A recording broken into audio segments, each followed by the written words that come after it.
sai lùng mau đi dương mau đi từ mốc quan thốt mới tới cái đánh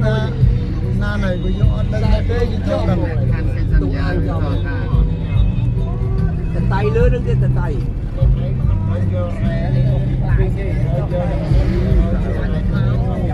Hãy subscribe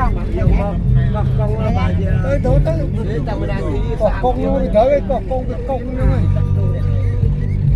đôi chung ăn chẳng thế này hay là cong với cong như này à đồ cây trang uyên lừa đồ mà gì là thịt lương nhé cây trang uyên lừa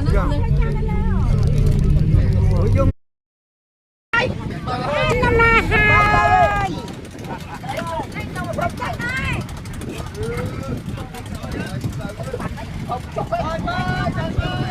hai tới đông cô bán ra tới đông cô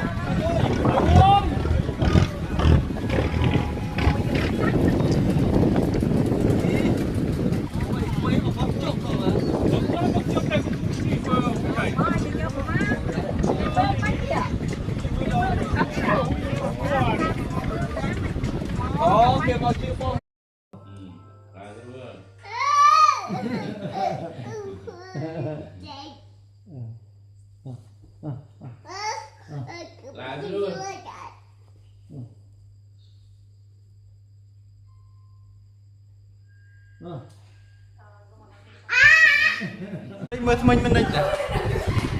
Mơ mình định à?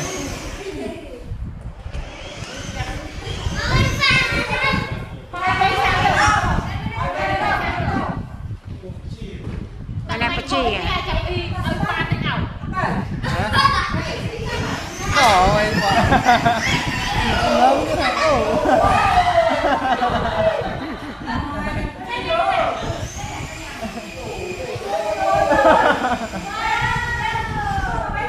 người chơi trốn kén cả